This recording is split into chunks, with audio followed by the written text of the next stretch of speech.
The Pacific Ocean stretched endlessly under the scorching June sun of 1942, its surface deceptively calm as the mighty fleets converged toward a collision that would reshape the course of World War II. Admiral Chester William Nimitz stood on the bridge of his flagship, studying intelligence reports that would either save or doom the American Pacific Fleet. 6 months after Pearl Harbor, the United States Navy faced its greatest test against the seemingly invincible Imperial Japanese Navy. The morning air at Pearl Harbor buzzed with urgent activity as cryptanalysts worked feverishly in the basement of the Fleet Radio Uni-Pacific, their breakthrough in cracking the Japanese J-115 naval code providing unprecedented insight into enemy plans. Commander Joseph John Rockford, the brilliant codebreaker, had delivered intelligence of incalculable value. The Japanese combined fleet under Admiral Isoroku Yamamoto planned a massive assault on Midway Atoll, the strategic outpost that guarded the approaches to Hawaii. According to declassified documents from the National Security Agency archives, the American code-breaking effort represented one of the most significant intelligence coups in naval history. Yamamoto's strategy was audacious in its scope. The architect of Pearl Harbor sought to draw the remainder of the American Pacific Fleet into a decisive battle where Japan's superior numbers and veteran aircrews would crush American naval power forever. His plan called for a diversionary attack on the Aleutian Islands to draw American forces north, while his main striking force for aircraft carriers Akagi, Kaga, Soryu, and Hiryu would devastate Midway's defenses before the American fleet could respond. The Japanese admiral commanded a force that represented the pinnacle of naval aviation. His carriers bore the finest pilots in the world, veterans of campaigns across the Pacific who had sunk Allied warships from Pearl Harbor to the Java Sea. The First Air Fleet, known as the Kido Butai, had never tasted defeat. Their Mitsubishi A6M0 fighters dominated Pacific skies, while their Aichi D-3A dive bombers and Nakajima B-5N torpedo bombers had sent countless Allied vessels to the ocean floor. But Nimitz possessed something Yamamoto did not expect: perfect knowledge of Japanese intentions. The American commander faced an agonizing decision. His available forces seemed pathetically inadequate against the approaching armada. Task Force 16, built around the carriers Enterprise and Hornet under Rear Admiral Raymond Ames Spruance, and Task Force 17 with the hastily repaired Yorktown under Rear Admiral Frank Jack Fletcher, represented America's last hope in the Pacific. The odds appeared overwhelming.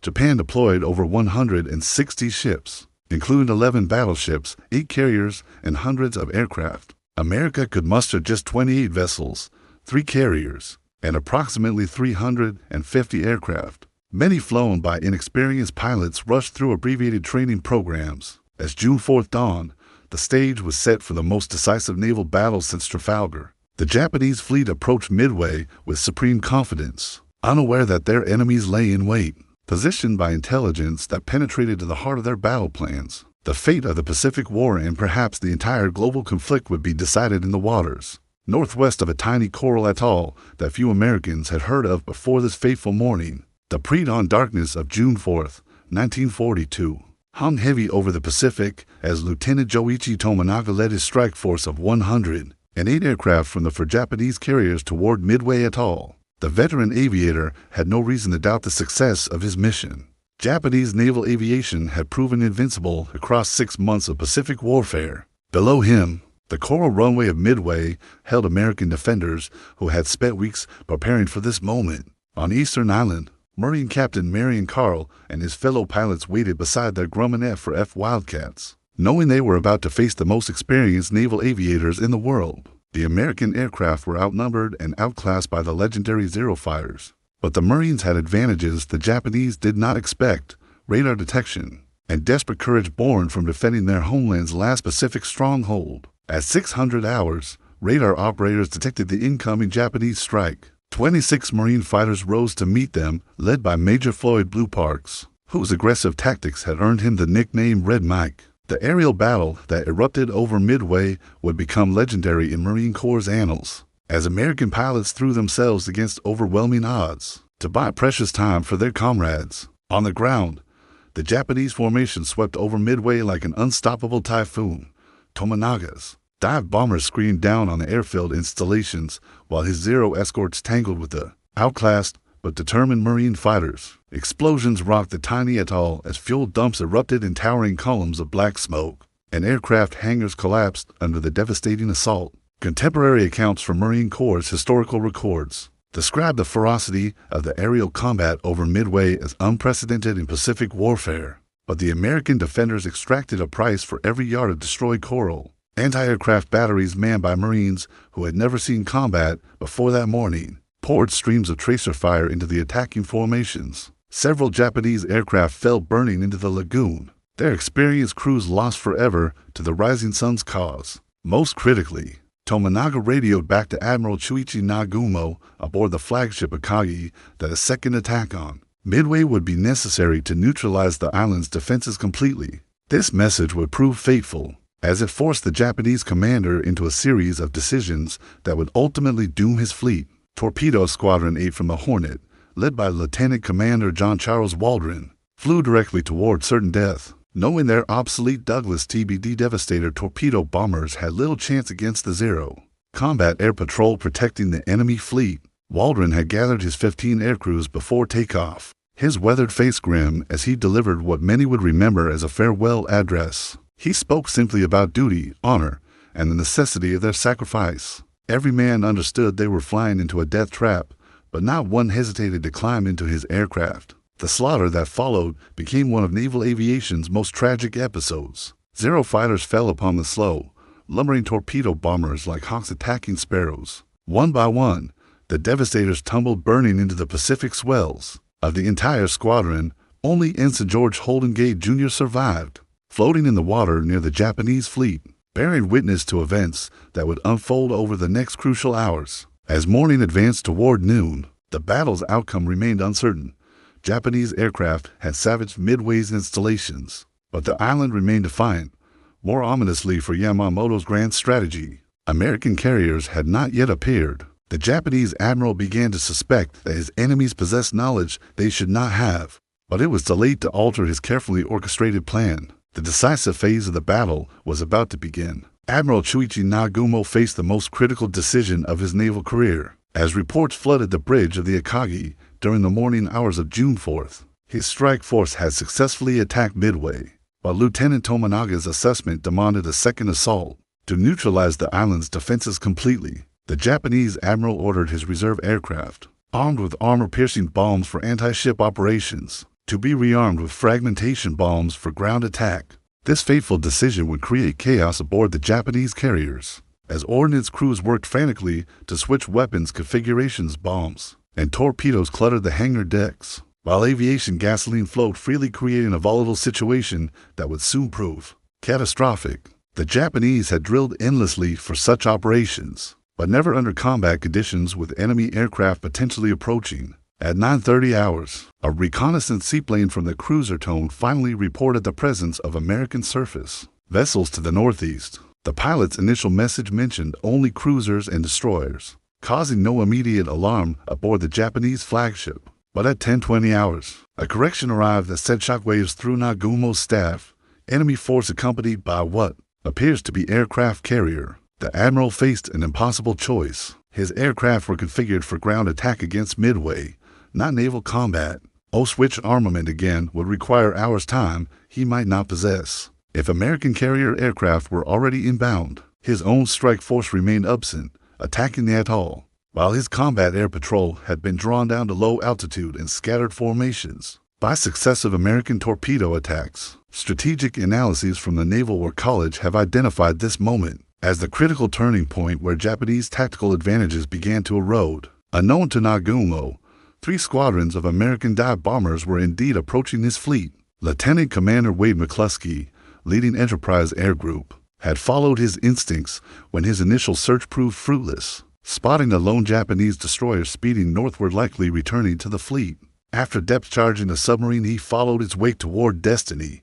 Simultaneously, Lieutenant Commander Maxwell Franklin Leslie guided Yorktown's dive bombers toward the same coordinates, while the surviving aircraft from Hornet's scattered strike groups converged on the Japanese formation. The Americans had suffered devastating losses throughout the morning, but their sacrifices had achieved an unintended consequence. They had drawn Japanese defensive fighters down to wave top level, leaving the enemy carriers vulnerable to high-altitude attack. At 10:25 hours, McCluskey's dive bombers emerged from cloud cover to witness a sight that would live forever in naval aviation history. For Japanese aircraft carriers steamed in formation below, their flight decks packed with armed and fueled aircraft. No Japanese fighters flew high cover. The moment represented the perfect convergence of opportunity and tactical execution.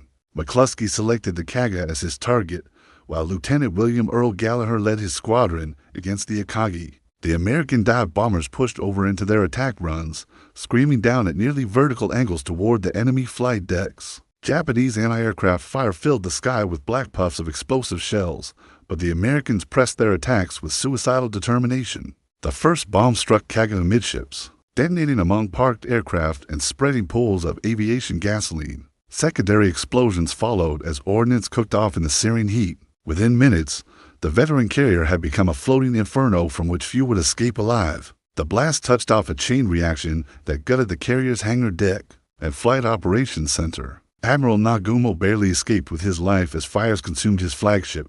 Only Hiryu remained operational, hidden beneath a local weather front that concealed her from the initial American attack. In less than 10 minutes, 3/4 of Japan's elite carrier striking force had been reduced to burning hulks. The balance of Pacific naval power had shifted decisively in America's favor, though the battle was far from over. Admiral Taman Yamaguchi aboard the carrier Hiryu watched in horror as 3 of his fellow carriers erupted in flames across the horizon. The veteran naval aviator, known throughout the Imperial Navy for his aggressive fighting spirit and tactical brilliance, immediately grasped the catastrophic implications of the American surprise attack. Japan's margin of naval superiority in the Pacific had been shattered in mere minutes. While Yamaguchi possessed one critical advantage, his carrier remained undamaged and capable of launching a devastating counterstrike. The admiral wasted no time in organizing his response. Lieutenant Michio Kobayashi received orders to lead 18 Aichi D-3A dive bombers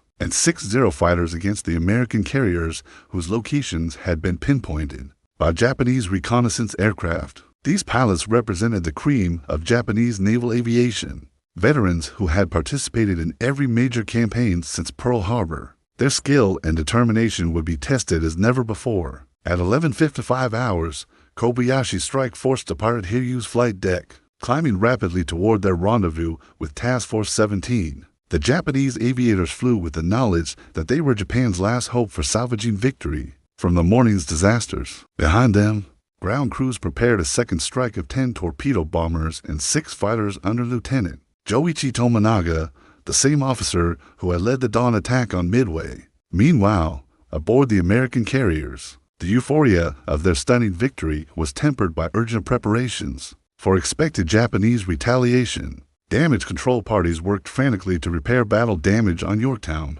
which had suffered minor casualties during the morning's operations. Admiral Fletcher, commanding from the carrier's flag bridge, ordered continuous combat air patrols while his pilots refueled and rearmed for additional strikes against the surviving Japanese vessels. Naval warfare historians from the U.S. Naval Institute have noted that the afternoon phase of Midway demonstrated both the offensive power and defensive vulnerabilities of carrier-based aviation. The Japanese strike found Task Force 17 at 1400 hours. Despite heavy anti-aircraft fire and determined opposition from American fighters, Kobayashi's dive bombers pressed their attack with fanatical courage. Their target, Yorktown, had been spotted by reconnaissance aircraft and identified as the flagship of the American formation.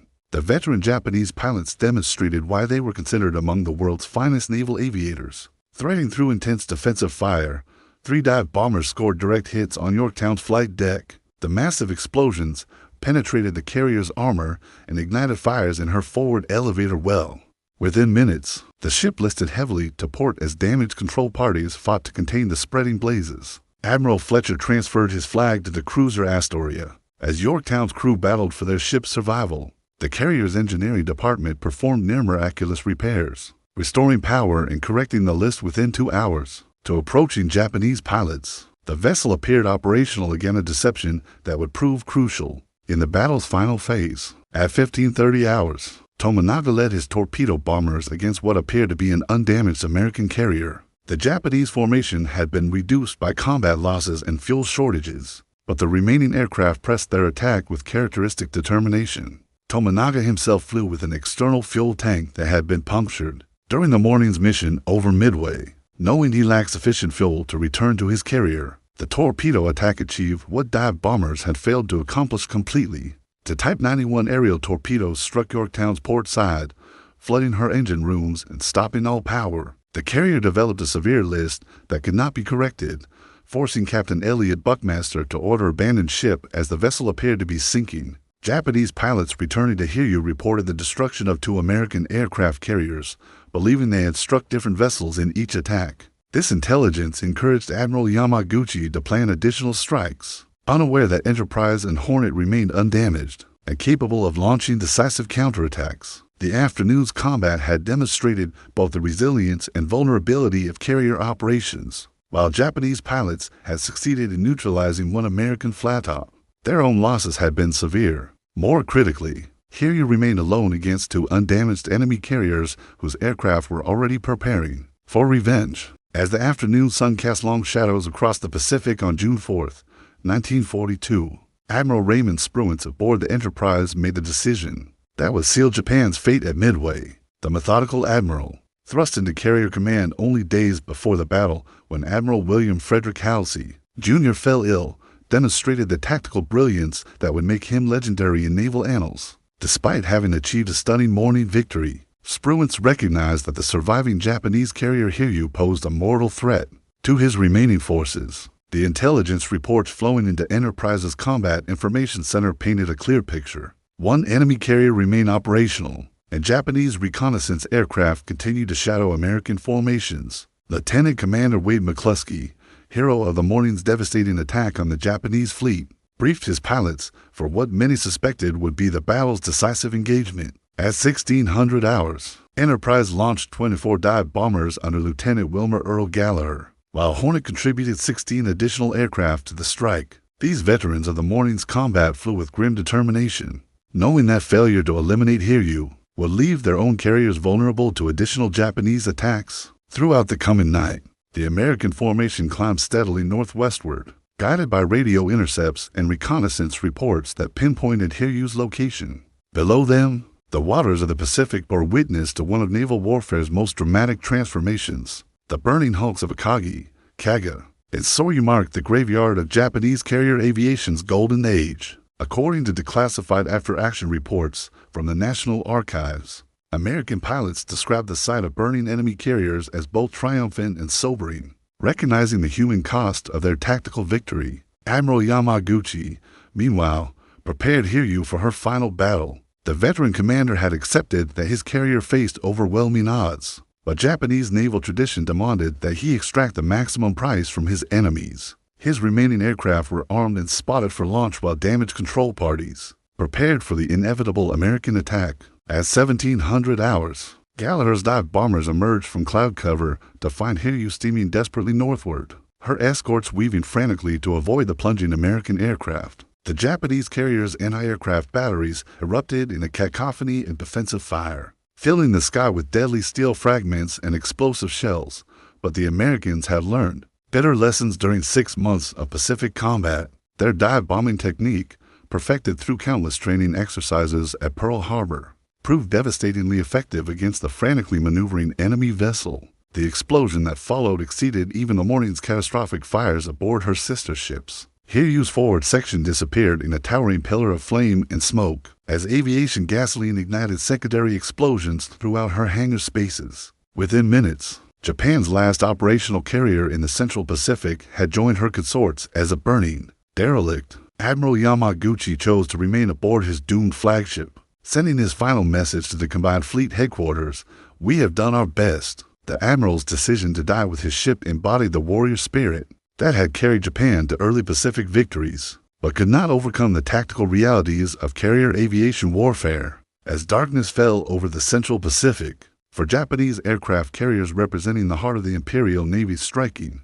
power burned helplessly on the evening swells. The Kido Butai, which had dominated Pacific waters since Pearl Harbor, had been destroyed in a single day of combat. Japan's carrier aviation would never again possess the numerical superiority or veteran expertise that had made it invincible during the war's opening months. The Battle of Midway's carrier phase had concluded with a victory so complete that it would fundamentally alter the Pacific War's trajectory. but Admiral Yamamoto's combined fleet still possessed overwhelming surface superiority, and the Japanese commander-in-chief faced his own moment of decision. As reports of the carrier disaster reached his flagship, Admiral Isoroku Yamamoto stood in the dim light of his flagship Yamamoto's bridge, as radio messages brought increasingly catastrophic news from the Midway operation. The architect of Pearl Harbor, Japan's most brilliant naval strategist, faced the collapse of his carefully orchestrated plan to eliminate American naval power in the Pacific. Four irreplaceable aircraft carriers lay burning or sunk,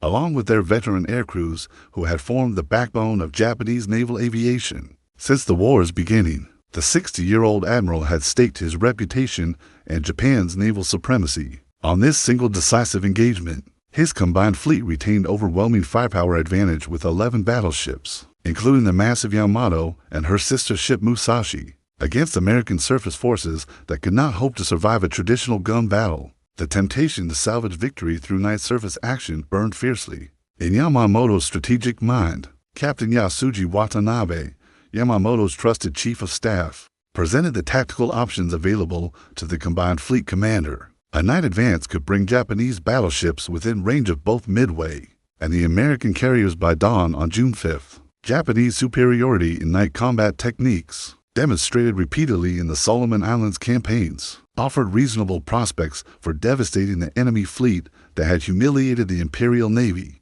But Yamamoto possessed strategic vision that transcended immediate tactical considerations. The loss of 4 fleet carriers represented an irreplaceable blow to Japanese naval aviation. More critically, American industrial capacity would soon replace their current losses, while Japan's limited shipbuilding resources could never restore the Kido Butai to its former strength. Prolonging the engagement risked additional losses that Japan could not afford. Strategic assessments from the Japanese Defense Agency archives reveal that Yamamoto understood the long-term implications of Midway's carrier losses better than many of his subordinates. The admiral also faced intelligence uncertainties that complicated his decision-making process. American submarines had been detected throughout the operational area, threatening his fleet's approach to Midway. More ominously, radio intercepts suggested additional American forces might be approaching from Pearl Harbor, though their strength and composition remained unknown. At 25 minutes past midnight on June 5th, Yamamoto issued the order that would define his legacy. Operation Me is canceled. The combined fleet will withdraw to the northwest. The decision represented both strategic wisdom and personal anguish for the commander who had promised Emperor Hirohito decisive victory over American naval forces. The withdrawal order triggered a series of tragic postscripts to the battle's main engagement. The heavy cruisers Mogami and Mikuma, racing northward in compliance with fleet orders, collided in the pre-dawn darkness, severely damaging both vessels. American aircraft from Enterprise and Hornet would find these cripples the following day, sinking Mikuma and further damaging Mogami in attacks that cost additional Japanese lives. Meanwhile, salvage efforts continued aboard the abandoned Yorktown, which had remained stubbornly afloat despite her crew's evacuation. American destroyer forces attempted to tow the battered carrier toward Pearl Harbor, but the Japanese submarine I-168 discovered the vulnerable vessel, and her escorts on June 6th. Submarines' torpedo attacks sank both Yorktown and the destroyer Hammond, providing Japan's only tactical success in the Midway aftermath. As the combined fleet retreated toward home waters, Yamamoto contemplated the strategic revolution that had occurred in 4 days of Pacific combat. Japan's offensive capability had been shattered, while American industrial might promise an endless stream of new carriers, aircraft, and trained pilots. The war that Japan had expected to conclude through decisive battle would now become a grinding campaign of attrition that favored her enemies. The admiral's decision to withdraw, though strategically sound, marked the beginning of Japan's long retreat across the Pacific. Midway had demonstrated that American naval aviation, properly employed, could overcome Japanese tactical expertise and numerical advantages. The initiative in Pacific naval warfare had passed permanently to the United States, though 18 months of bitter fighting remained before Japan's final surrender. The morning of June 7, 1942, dawned over a Pacific Ocean fundamentally transformed by 4 days of unprecedented naval combat. As the last Japanese vessels disappeared beyond the northwestern horizon, American forces surveyed a battlefield that would be remembered as the decisive turning point of the Pacific War. The waters around Midway Atoll bore silent testimony to one of naval history's most complete victories. with debris fields marking the graves for Japanese aircraft carriers and thousands of irreplaceable naval aviators. Admiral Chester Nimitz received preliminary battle reports at his Pearl Harbor headquarters. With a mixture of elation and sober recognition of the victory's strategic implications, the Commander-in-Chief, Pacific Fleet, understood that American naval forces had achieved far more than tactical success. They had broken the spine of Japanese offensive power and shifted the war's momentum decisively in favor of the United States and her allies. The human cost of victory weighed heavily on both fleets as casualty reports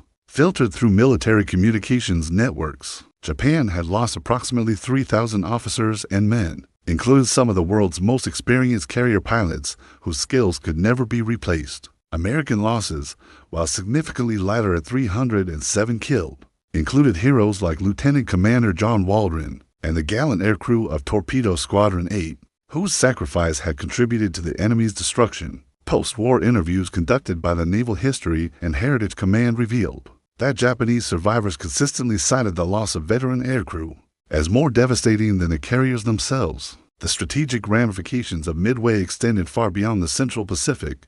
In Washington, Secretary of the Navy Frank Knox briefed President Franklin Delano Roosevelt on intelligence assessments that painted an increasingly optimistic picture of American prospects in the Pacific theater. The Japanese combined fleet's withdrawal had abandoned not only Midway, but the entire concept of decisive battle that had driven Imperial Navy strategy since the war's beginning.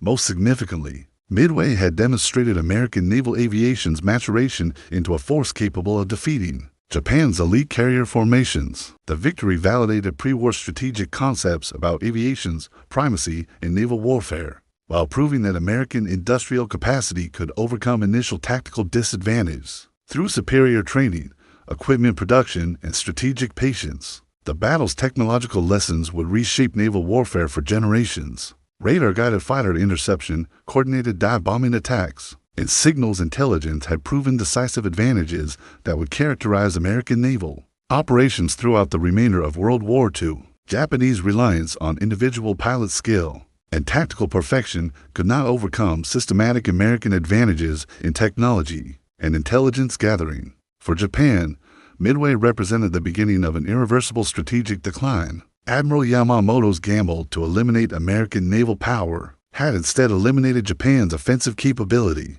forcing the Imperial Navy into a defensive posture that played to American industrial strengths. The psychological impact on Japanese naval leadership proved equally devastating, as confidence in inevitable victory gave way to recognition that a prolonged war favored their enemies. The Battle of Midway's influence extended beyond the Pacific theater to global strategic calculations. Winston Churchill, receiving news of the American victory in London, immediately grasped its implications for British operations in Europe and the Mediterranean. Japanese naval defeat reduced pressure on British forces in the Indian Ocean while freeing American resources for eventual European operations. As summer 1940 progressed into autumn, the full magnitude of Midway's strategic revolution became apparent. American forces launched their first major offensive at Guadalcanal in August, beginning the long campaign that would carry Allied forces across the Central Pacific to Japan's home islands. The initiative lost at Midway would never be recovered by Japanese forces.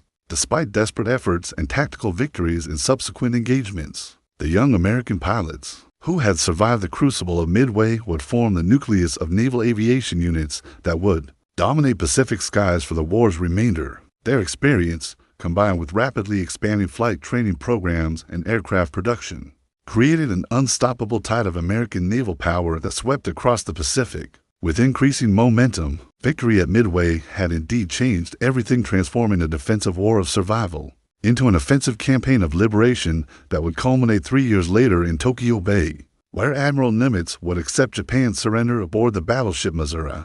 The battle that began with a desperate gamble had ended with the foundation of American victory in the Pacific. War